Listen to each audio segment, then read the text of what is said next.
accompagnement. Bon. Bonjour Véronique, je souhaite vous parler de mon accompagnement en hypnose régressive ou réminiscence et ainsi que mon accompagnement pour le sevrage tabagique par l'hypnose.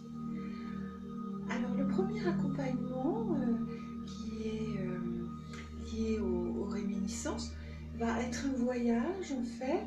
C'est vous qui voyez, c'est vous qui ressentez physiquement, qui avez les émotions, qui goûtez aussi, pourquoi pas, et qui entendez voilà, des scènes qui vous appartiennent, que vous allez retrouver afin de résoudre des difficultés dans cette vie. Donc, voilà, de les résoudre, d'en prendre conscience et de les éliminer.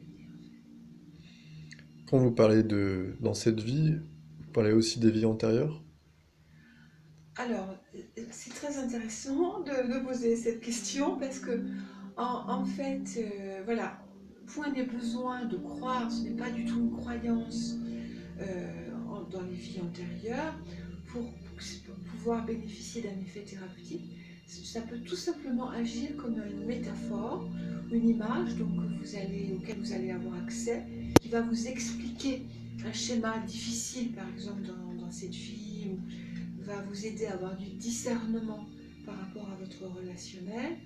Donc, on sait tout à fait, l'effet thérapeutique sera tout à fait atteint quelle que soit votre idée sur le sujet de to be or not to be réincarné. Donc si je n'y crois pas, ça peut marcher quand même. Oui, tout à fait, ça n'influe en rien, le subconscient étant libre. Voilà, Mhm. Concernant l'hypnose de salon ou de spectacle, qu'est-ce qui différencie votre pratique?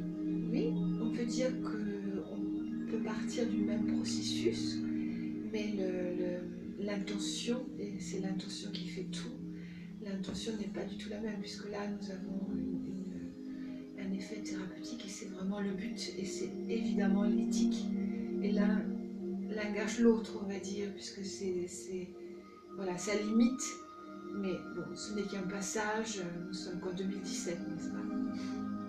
Donc le monde va évoluer, et je pense que avec le respect et avec l'écoute de la personne, l'accompagnement en hypnose thérapeutique va représenter un atout très intéressant pour notre société.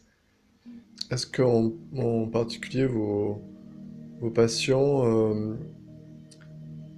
ressortent de vos séances euh, éclairés c'est- par, Oui, par le processus? Comment vous pouvez le ils vont décrire? ressortir pacifiés, ils vont aussi comprendre beaucoup de choses. La meilleure chose, c'est l'éclairage total sur leur vie, de vraiment comprendre pourquoi j'ai cet intérêt pour telle culture, pourquoi j'ai telle passion pour la musique, telle musique, ou au niveau relationnel aussi, ça c'est très important. Donc on va vraiment comprendre qui est qui, et moi je suis qui par rapport à ces personnes que maintenant je côtoie, et pourquoi est-ce compliqué, ou pourquoi est-ce si passionné. Et donc on va dire que ça va dédramatiser cette espèce de sorte de jeu de rôle de l'inconscient. Est-ce qu'il y a des cas de rémission, on pourrait dire spontanée, de miracle à travers l'hypnose? Alors c'est bien, vous avez tous les mots à vous, vie antérieure, miracle, je vous remercie. Alors, euh, alors, on va constater spontanément la disparition de douleur, simplement avec l'accès à l'origine de la blessure, que ce soit une guerre, une blessure par arme. Donc là, il y a instantanément, là, si vous voulez, dès qu'on remonte à cette mémoire inconsciente, la blessure va prendre de l'ampleur. La personne va avoir, pour une douleur chronique à l'oreille qui est passagère, là ça va atteindre vraiment un niveau assez important de douleur. Donc il faut vraiment vite se défaire de cette douleur. Et dès que la douleur est résorbée, sachant la cause et ayant vu ce qui s'est passé, et ayant nettoyé la blessure aussi, parce que c'est aussi un processus après, eh bien, elle s'en va, elle ne revient plus.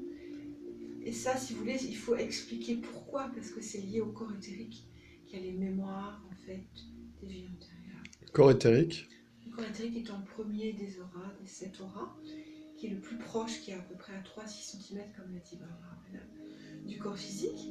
Et lui, il a les mémoires, corps éthérique et corps astral ont les mémoires des vies anciennes, des mémoires anciennes. D'accord. Mais là, vous parlez d'ésotérisme. Oui. Est-ce qu'on est encore dans le cadre de la pratique de l'hypnose? J'ai parlé d'ésotérisme en tant que science. Voilà. Et vous savez, on a encore très très peu expliqué comment ça fonctionne, d'où nous viennent ces mémoires, pourquoi est-ce qu'on les a stockées. On peut peut-être apparenter ça au disque dur, ça peut être intéressant. Euh, je pense qu'il y a une telle réalité de sensations, de perceptions qui sont tout simplement visuelles, auditives, que c'est impossible que ce soit fabriqué, ça nous appartient. Il y a aussi le sentiment que ça, c'est mon histoire, c'est ce que dira la personne. Que voilà, ça lui appartient, ça la touche dans toutes ses fibres. Vous C'est parlez très d'un personnel. sentiment. C'est à travers ce sentiment que la guérison s'opère? C'est pas du tout un sentiment que la guérison s'opère, c'est une sensation que tout d'un coup, votre blessure cervicale, elle a complètement disparu. Ou que votre genou aussi, c'est complètement parti. Là, vous êtes obligé de le constater. Que vous vouliez, si vous voulez, c'est même impressionnant pour la personne. Pour moi aussi. Voilà, le thérapeute est aussi impressionné, ça se joue des deux côtés. Et de voir que tout simplement en ayant accès à une mémoire antérieure, une mémoire passée, une mémoire enfouie, c'est la même chose que si vous remontez aussi dans votre passé de cette vie, ça peut être la même chose, vous pouvez complètement guérir. Ayant fait le tour, peut-être vous avez besoin de passer un peu plus loin, au-delà de la mémoire de cette vie. Donc, être hypnotisé, c'est la voie royale pour plonger dans l'inconscient et donc pouvoir résoudre des problématiques qui échappent à, à ce qu'on peut, on pourrait dire, accéder au niveau conscient actuellement, c'est ça? Bon, à condition d'être bien guidé, voilà, dans le respect de là où vous allez aller, là où vous devez aller. Les rêves sont complètement une voie, comme vous dites, royale également, et la vie, je pense, c'est très bien de prendre un rendez-vous chez un hypnothérapeute, ce sera passionnant, vous allez vraiment vous découvrir, vous allez recoller des morceaux du puzzle, mais il faut aussi savoir que la vie avec ses enseignements, ses synchronicités, est un enseignement, enfin c'est oui, c'est un enseignement, je me répète, mais est une leçon, on va dire, d'apprentissage absolument passionnante. Est-ce que le, la thérapie de sevrage tabagique euh, est vraiment efficace? Oui, alors c'est efficace dans la mesure où ça concerne vos habitudes. Si vous êtes quelqu'un qui fumait par habitude et non plus par manque, à ce moment-là, on peut tout simplement, on coupe au niveau inconscient votre réflexe d'habitude mécanique, voilà, de la cigarette. Voilà. Donc, voilà, ça va très bien agir, on va dire pratiquement 80% si vous êtes concerné du fait que ce soit simplement une habitude et non pas un manque. Mm. Il n'y a pas de rechute après?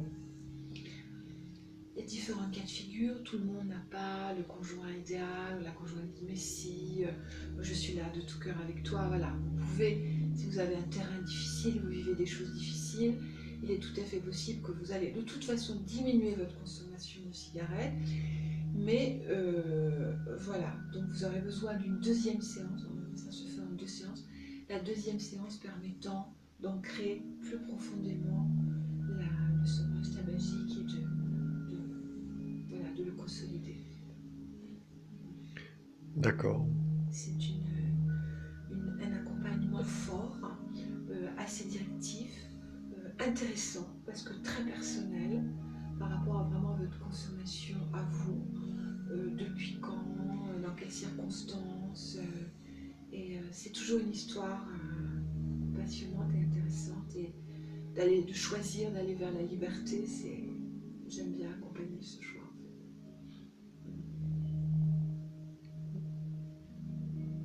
Merci pour cet éclairage. Est-ce que il y a d'autres applications à l'hypnose que vous aurez aimé